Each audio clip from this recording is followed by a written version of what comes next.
بے خبر انسان۔ آئیوری کوسٹ مغربی افریقہ کا ایک ساحلی ملک ہے۔ یہاں بجلی افراط کے ساتھ پائی جاتی ہے۔ گھروں اور دکانوں کی جگمگاہٹ کی وجہ سے اس کو افریقہ کا شوکیس کہا جاتا تھا۔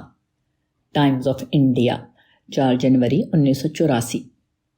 دسمبر 1982 میں اچانک وہ ایک ایسا ملک بن گیا جہاں لوگ عالیشان ہوٹلوں میں موم بتی کی روشنی میں کھانا کھائیں اور گھروں اور دفتروں کو بھی موم بتی سے روشن کریں۔ آئیوری کوسٹ میں 92% پن بجلی کا رواج تھا، مگر بارش رک جانے کی بنا پر ڈیم سوکھ گئے اور اکثر ٹربائن کا چلنا بند ہو گیا۔ چنانچہ بجلی کی کٹوتی کا یہ عالم ہوا کہ بعض اوقات مسلسل 18 گھنٹے تک بجلی غائب رہی۔ اس کا نتیجہ یہ ہوا کہ صنعتی پیداوار گھٹ کر 35% رہ گئی۔ Computer, electric type writer, refrigerator اور اکثر بجلی سے چلنے والی چیزیں بند رہنے لگیں۔ بہت سے بڑے بڑے تاجروں نے اس اندیشے سے دفتر جانا چھوڑ دیا کہ کہیں وہ لفٹ میں اٹک کر نہ رہ جائیں۔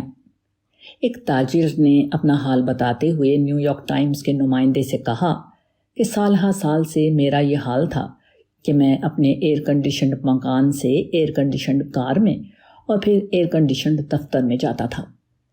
میں نے کبھی یہ جانا ہی نہیں کہ حقیقتاً آئیوری کوسٹ کتنا زیادہ گرم ہے۔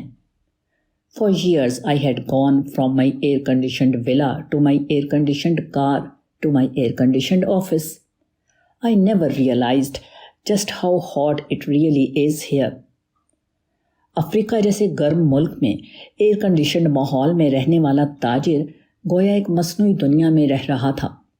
جب بجلی نے اس کا ساتھ چھوڑ دیا، اس وقت اس کو معلوم ہوا کہ اصل صورتحال اس کے برعکس تھی جس کو وہ اپنے ذہن میں بطور خود فرض کیے ہوئے تھا۔ یہی حال زیادہ بڑے پیمانے پر تمام انسانوں کا ہے۔